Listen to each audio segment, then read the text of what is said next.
Hello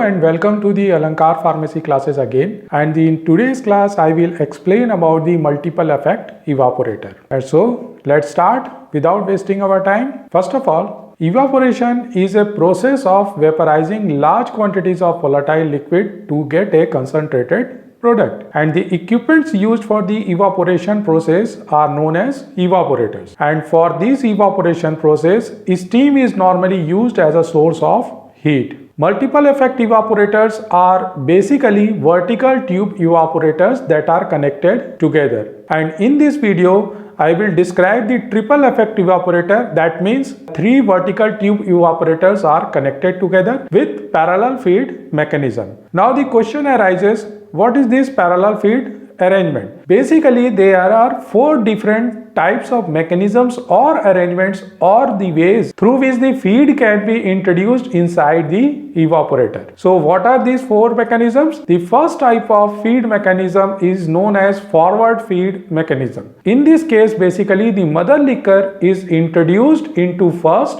then transferred to second, then to third evaporator. As you can see in this figure, here you can see that the feed is introduced in the first evaporator first, and then it is transferred to the second, and then lastly to the third evaporator. This type of feed mechanism is known as forward feed mechanism, but reverse is the case of second type of mechanism, which is also known as backward feed mechanism. Here you can see that the feed is actually introduced in the last evaporator, that is the third evaporator first, and then it is transferred to the second evaporator, and lastly it is transferred to the first evaporator. This type of mechanism is known as backward feed mechanism. Third type of mechanism is known as mixed feed method, and in this method, as you can see, the mother liquor is introduced into second evaporator, then transferred to the third evaporator, and then finally the feed is transferred to the first evaporator. This kind of mechanism, as you can see in this figure, is known as mixed feed mechanism. And the last type of feed mechanism that we are going to study in this video also, that is the parallel feed mechanism. In this case, actually the mother liquor is introduced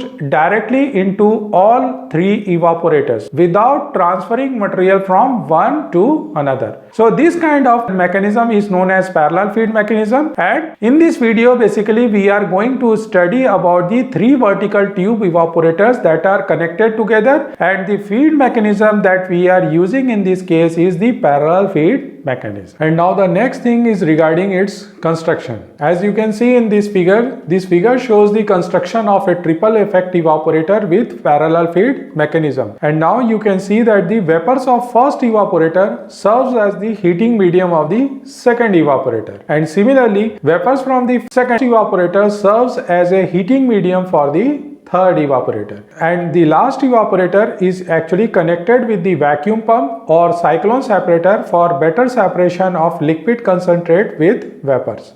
And the next thing is regarding its operation. As it is already described that this is an example of a parallel feed mechanism. So in this case, what we have to do first, we have to introduce the feed to all the three evaporators up to level of upper tube sheets. The vent valves of the all evaporators are kept open. The vacuum is created in liquid chambers of the evaporators to increase the rate of evaporation. The steam and condensate valve of the first evaporator is opened, followed by the supply of steam, and in this way steam replaces already present cold air in the steam section of the first evaporator, and when this cold air is removed, vent valve of the first evaporator is closed. Supply of steam is continued until there is an attainment of the required pressure in the tubular portion of the first evaporator. The temperature of the liquid rises in the first evaporator due to steam, and condensate of the steam is removed from its valve. The liquid starts boiling in the first evaporator because of the temperature supplied by the steam with generation of vapors. The formed vapors are now then introduced into tubular portion of the second evaporator, and in a similar way liquid in this evaporator also starts boiling. The vapors of the first evaporator transmits heat to the second evaporator and get condensed, which is then removed from the valve of the second evaporator, and this process continues in the third evaporator also.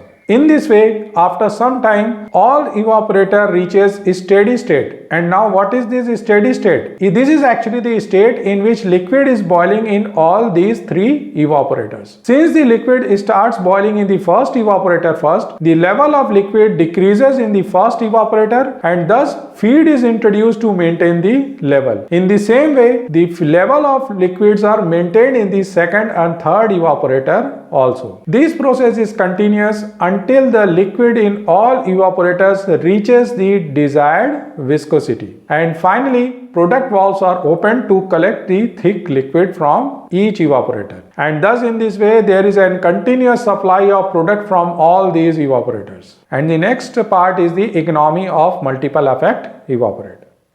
And now welcome to the next part of this video. And in this part I will explain about the economy of multiple effect evaporator. And now the question arises, what is this economy of any evaporator? So, economy of any evaporator can be defined as quantity of vapor produced per unit stream supplied or admitted inside the evaporator.